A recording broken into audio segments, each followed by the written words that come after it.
유튜브 뭐 시작한 지 얼추 한 달?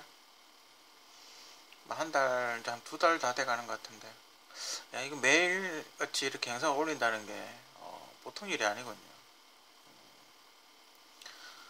좀 피곤하기도 하고, 꼭 그 편의점 점주가 된 듯한 뭐 그런 느낌? 매일같이 막 일하고 약간 뭐 그런 느낌. 본인이 생각하는 일단 리더의 조건, 요즘 뭐 리더십이 부족하다 뭐 이런 얘기가 많이 있기 때문에 본인이 생각하는 이 리더의 조건 몇 가지 이렇게 적어봤습니다. 일단 리더라면 목표를 제시를 해야 됩니다. 뭘 하겠으니 여러분들은 저를 믿고 따라와 달라. 그죠? 뭐 그런 게 있어야 된다고 생각을 합니다. 예를 들면 제가 이제 뭐 저의 목표는 화성 정복이다. 화성을 식민지화 시켜서 지구인을 이주시켜서 화성을 지구처럼 만들겠다. 그래서 인구가 점점 늘어나고 있는 지구가 이제 포화 상태에 이른 지구를 조금 원활하게 만들겠다. 뭐 그렇게 목표를 제시를 했습니다. 그죠? 그러면 이 목표를 달성을 하기 위해서는 뭐가 필요하겠죠. 그러면 어떻게 해야 되겠습니까? 화성이 현재 어떤 상태인지를 알아야 되겠죠. 화성이 어느 정도 멀리 있고 지금 화성이 어떤 상태에 있는지를 알아야 되겠죠. 그죠? 위성을 이렇게 보내보겠죠. 위성을 보내서 위성이나 로봇을 보내서 기후라든지 산소 농도라든지 대기는 있는지 물은 있는지 뭐 사람이 과연 살 수는 있는지 그런 거에 대한 분석을 실시하겠죠.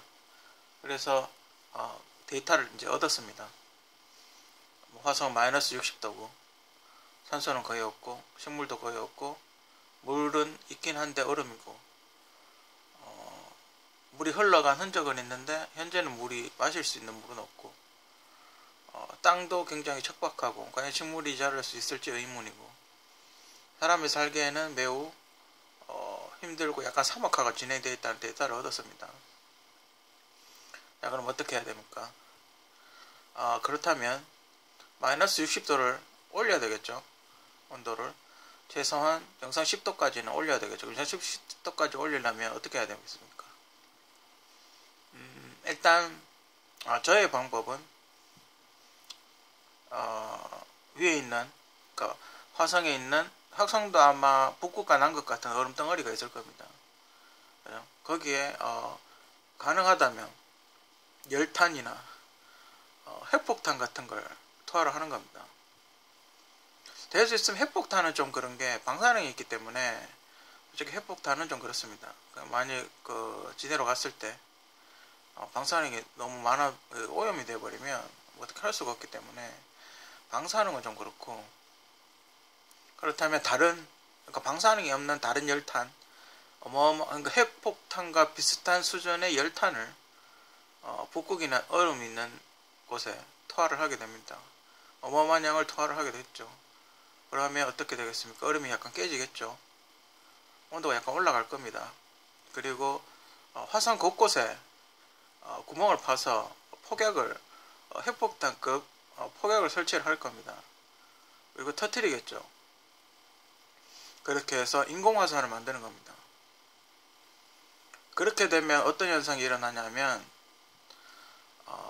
지금 우린 지구에서 일어나고 있는 온실 효과라고 있죠. 온실 효과가 생깁니다. 뜨거워지겠죠. 그러면서 얼음이 녹으면서 물이 증발을 할 것이고, 그렇기 때문에 물이 약간 생길 겁니다. 그죠? 물이 조금씩 흐르겠죠. 조금씩 녹아서. 자, 그 다음 뭘 해야 되냐? 그 다음은 얼어있는 조금 녹아버린 그 얼음에, 그죠? 녹아버린 그 얼음에 그걸 넣습니다. 그 북극이나 남극에서 자라는 식물을 해양 식물, 그러니까 바다 속에서 자라고 있는 식물들 씨앗이나 이렇게 표본, 식물 표본을 구해서 얼음에 이렇게 뿌립니다. 특히 산소를 발생시킬 수 있는 해조류를 뿌립니다. 이거는 일본의 어떤 박사가 연구해낸 프로젝트로 해조류를 물에 넣었을 때, 물에 이렇게 넣고 어항 같은 데다 넣었을 때 산소를 굉장히 많이 발생시킨다는 연구 결과가 있습니다. 그럼 그냥 일반적인 해조류는 안 될 테고 저온에 강한 해조류를 있어야 되겠죠. 그래서 남극, 북극, 지금 북극은 거의 다 녹았으니까 남극에 가서 남극에 있는 해양 생물과 해조류, 남극의 환경에서 잘 자라는 해양 생물과 해조류를 채취를 해서 그 폭탄에 넣어서 그 얼음에 뿌리는 겁니다. 씨를 뿌리는 겁니다. 어마어마한 양의 씨를 계속해서 뿌리는 겁니다. 그러면 그 얼음 사이사이가 약간 벌어졌다가 또다시 얼겠죠. 얼면서 그 식물이 거기에 들어가게 되면 그 어는 걸 막아줍니다. 그러니까 얼음이 완전히 달라붙는 걸 막아주죠. 그러면서 그 식물이 어떤 물은 있으니까 물이 약간 있으면 그 식물은 거기 얼음 속에서 자랍니다. 해양 생물도 마찬가지고 조금씩 자라겠죠. 그러면서 또 한 가지 하는 건 물이 그렇게 해서 계속 폭탄을 투하하고 해서 열이 생겼다. 어느 정도 얼음이 녹았다. 화성의 온도가 최소한 마이너스 10도 정도까지 올라갔다. 폭탄을 계속 열탄을 투하를 해서 화산 터지고 해가지고 했다. 물이 생겼다. 그래서 어떤 강물 같은 게 생겼다. 라고 가정을 하에 그 강물에 뭘 뿌리냐 하면 고사리 같은 걸 뿌립니다. 고사리과 식물을 뿌립니다. 왜 고사리과 식물을 뿌리냐 하면 고사리는 일종의 곰팡이입니다. 곰팡이 아시죠? 포자를 이렇게 바람으로 확 뿌립니다. 그럼 어떻게 되느냐? 곰팡이 씨가 고사리 씨가 땅에 거기 땅에 박히게 되면 그죠? 이게 자라서 포자를 뿌립니다. 굳이 내가 씨를 뿌리지 않아도 어마어마한 양의 씨를 뿌리게 됩니다. 그 화성 전역에. 그렇게 돼서 만약에 식물이 자라게 되면 그 식물에서 산소가 나오겠죠. 생물이 광합성을 하겠죠. 그죠? 그러면 자연스럽게 대기가 더 어떻게 됩니까? 단단해집니다. 튼튼해지죠, 대기가. 관리도 필요 없고. 실제로 지구상에서 가장 오래된 식물은 고사리과 식물입니다. 수천 년 동안 자란 식물을 어마어마하게 큰 식물 나무들은 대부분 다 고사리과 식물들입니다. 그리고 우리가 흔히 알고 있듯이 공룡시대에 보면 이렇게 화산 터지고 막 그랬다 그러죠. 그렇게 돼서 이제 지구도 과거에 냉했을 수 있습니다. 그 공룡이 얼어 죽었다는 설이 있으니까. 그죠? 거기서 다시 따뜻해진 거죠. 그죠? 화성을 일단 그렇게 만듭니다. 그리고 그렇게 해서 만약에 대기가 생기고 물길이 생기고 뭐 이렇게 했다고 어느 정도 성공을 거뒀다고 가정하에 동물들을 이제 보내야겠죠. 동물들 체구가 크면 빨리 죽어버릴 테니 산소가 없어서 죽어버릴 테니까 쥐 같은 걸 보냅니다. 작은 거 새끼도 잘 놓고 계속 관찰을 하겠죠. 쥐를 보내서 쥐가 어떻게 생존해 가면서 살아있는지. 그 쥐는 고사리과 식물을 뜯어먹기만 해도 살 수 있으니까요. 그죠? 쥐를 보내는 겁니다. 쥐를 보내서 관찰하겠죠. 그 다음에 만약 고사리가 많이 자랐다. 그럼 소를 보내보겠죠. 왜 소를 보내느냐? 소가 살 수 있으면 사람도 살 수 있습니다. 그죠? 사람도 소만큼 덩치가 크니까 만약에 소가 가서 죽지 않고 소가 얼마나 사는지를 죽지 않고 이렇게 관찰하는 게 가능하다면 사람도 생존 확률이 굉장히 높아지는 거죠. 소를 보내보는 거죠. 그죠? 그 다음 뭐를 보내겠습니까? 소 숫자가 늘어나니까 호랑이를 보내보겠죠. 그러니까 즉 12지신을 순서대로 보내는 겁니다. 호랑이 보내고 그 다음에 토끼를 보내겠죠. 그리고 용인데 용띠가 이제 걸리는데 용띠는 제가 봤을 때 새, 독수리 같은 거, 그죠? 쥐가 많아지면 그 쥐를 잡아먹고 살아가는 새 같은 거, 매, 그죠? 뭐 그런 게 좋을 것 같습니다. 처음에는 파충류를 보내볼까 생각했는데 매도 괜찮을 것 같고, 아니면 그 도마뱀 같은 거, 왕도마뱀 같은 그런 거, 그런 류, 그 물에서도 헤엄을 어느 정도 치고 지상에도 나오고 하는 그런 도마뱀 같은 걸 보내보는 거죠. 그죠? 뭐 그런 거 났어. 그런 거 맛에 용은 하늘을 날며, 용은 하늘도 나니까요. 그죠? 그런 거 왕도마뱀 같은 걸 보내보고, 그 다음에 이제 나머지 순서대로 보내보는 거죠. 12가지 간지 동물을. 그래서 이렇게 살다 보면, 그래서 그 동물, 그 여러 가지 그 동물들이 화성에서 살게 되면 사람도 살아가겠죠. 그죠? 목표를 제시했습니다. 문제를 해결했죠. 어떻게 할 것인지. 돌발 문제 있을 수 있습니다. 갑자기 다시 온도가 하락해서 다 얼어 죽어버릴 수도 있습니다. 그죠? 돌발 문제를 해결하는 능력, 해초리를 갖다가 집어넣는 거, 그죠? 있고, 자금에 대한 문제가 있을 수 있습니다. 그럼 타인을 설득을 해야 되겠죠. 그죠? 타인의 의견 수렴, 이건 좀 아닌 것 같다. 어떻게 해야 되겠냐? 타인의 의견 수렴. 그죠? 타인을 설득하고 타인의 의견을 수렴하고, 타인이 만약에 나와 반대되는 의견이다, 내 생각과 다르다 이러면 절충안을 내놓는 겁니다. 그죠? 그걸 내놔야죠.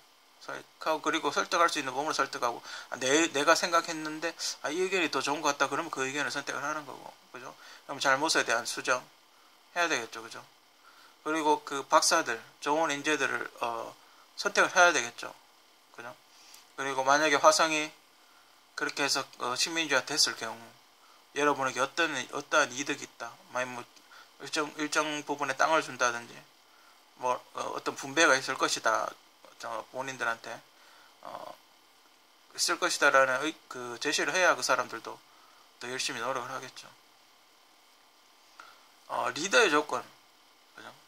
방향을 제시하고 그 목표를 이루기 위해서 어떻게 해야 되는지를 여러 사람에게 이렇게 지시를 하고, 목표를 이루고 이건 문제는 좀 힘들 것 같다, 그러면 어떻게 이 문제를 해결해야 될 것인가에 대한 고민, 그럼 어떻게 로켓을 보낼 것인가, 비용은 어떻게 해결을 할 것인가에 대한 고민, 그리고 만약에 지구에서 화성으로 바로 보내기 힘들면 달에 기지를 만들고, 아니면 우주에 우주정거장을 만들고 해서 1차적으로 지구에 있는 걸 달에 보내놓고 달에 있는 걸 화성으로 보내는, 그죠? 뭐 그렇게 하면 약간 비용 문제나 이런 게 줄어들 수 있다. 혹시나 중간에 사고가 날 수 있으니까 화성과 달 사이에, 지구 사이에 우주정거장 같은 걸 하나 만들어서 만일의 사태에 대비를 해야 되겠다, 뭐 이런 거. 그죠? 일단 그런 목표를 제시해놓고 거기에 대한 연구를 집중적으로 하는 겁니다. 그게 리더의 조건입니다. 회사가 이런 회사 CEO나 사장들은 이런 조건을 갖춰야 됩니다. 근데 요즘 CEO나 어떤 그런 사람들, 사장들은 이런 게 없죠. 거의 그 기존에 있던 걸 그냥 먹고 마는 거죠. 즉 새로운 문제 해결 능력이나 새로운 걸 해서, 회사가 지금 힘들면 이 힘든 회사를 어떻게 살릴 것인가에 대한 노력을 안 합니다. 기존에 있던 걸 정리를 하죠. 대부분 적자 사업체를 정리를 해버리는 그런 수순을 밟죠. 제가 보는 건 뭐 여태까지 그렇습니다. 이 회사를 어떻게 아이템을 내서 어떻게 이 회사를 살리는 방향으로 가는 게 아니라 정리를 해버리죠. 삼성도 그렇게 하고 있고 일본도 지금 그렇게 하고 있고, 그렇게 되면 물론 이렇게 뒤처지는 게 있습니다. 소위 말하는 한물간 시스템이 있습니다. 그런 거 정리를 해야 되겠죠. 그죠? 근데 이 한물 이걸 어떻게 살려볼 수 있지 않을까라는 연구를 거의 안 한다는 거죠. 리더의 조건. 화성의 식민지화를 예를 들어서 설명해 드렸는데, 여러분들이 이해를 쉽게 도와줬는지 잘 모르겠지만, 어떻게 끝까지 저의 그 개인적인 사견을 많이 끝까지 봐주셔서 대단히 감사합니다. 여기서 마치겠습니다.